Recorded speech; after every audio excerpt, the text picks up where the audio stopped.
Hello guys, P S C study YouTube ചാനലിലേക്ക് എല്ലാവർക്കും സ്വാഗതം.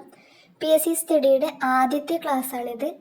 ആദ്യം തന്നെ നമ്മൾ പഠിക്കാൻ പോകുന്നത് യൂറോപ്യന്മാരുടെ വരവിനെ കുറിച്ചാണ്. എല്ലാ പി എസ് സി എടുത്താലും ഫസ്റ്റത്തെ സിലബസ് കേരള ചരിത്രമാണ്. അപ്പോൾ കേരള ചരിത്രത്തിൽ ആദ്യം പഠിക്കേണ്ടത് യൂറോപ്യന്മാരുടെ വരവിനെ കുറിച്ചാണ്. അപ്പം നമുക്ക് ആദ്യം അത് നോക്കാം. ആധുനിക ഇന്ത്യ ചരിത്രത്തിന് തുടക്കം കുറിച്ചത് യൂറോപ്യന്മാരുടെ ആഗമനമാണ്.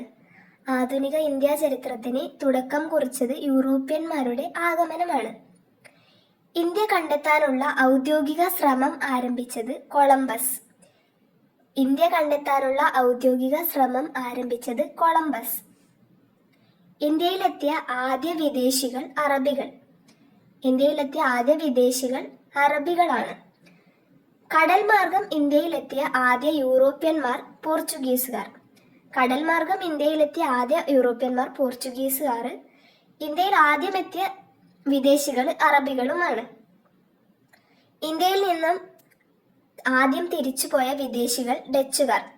ഇന്ത്യയിൽ നിന്നും ആദ്യം തിരിച്ചുപോയ വിദേശികൾ ഡച്ചുകാർ.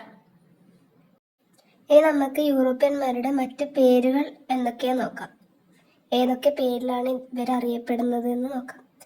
പറങ്കികൾ എന്നറിയപ്പെടുന്നത് പോർച്ചുഗീസുകാർ. പരന്ത്രീസുകാർ എന്നറിയപ്പെടുന്നത് ഫ്രഞ്ചുകാർ. ലന്തക്കാർ എന്നറിയപ്പെടുന്നത് ഡച്ചുകാർ അല്ലെങ്കിൽ നെതർലാൻഡുകാർ.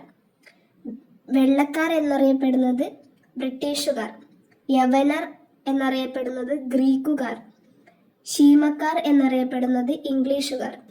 ഇത് ഈ ചാനലിലെ ഫസ്റ്റ് ക്ലാസ് ആണ്. അപ്പോൾ എല്ലാവർക്കും ഇഷ്ടപ്പെട്ടാൽ ലൈക്ക് ചെയ്യുക, കമൻറ്റ് ചെയ്യുക, സബ്സ്ക്രൈബ് ചെയ്യുക. താങ്ക്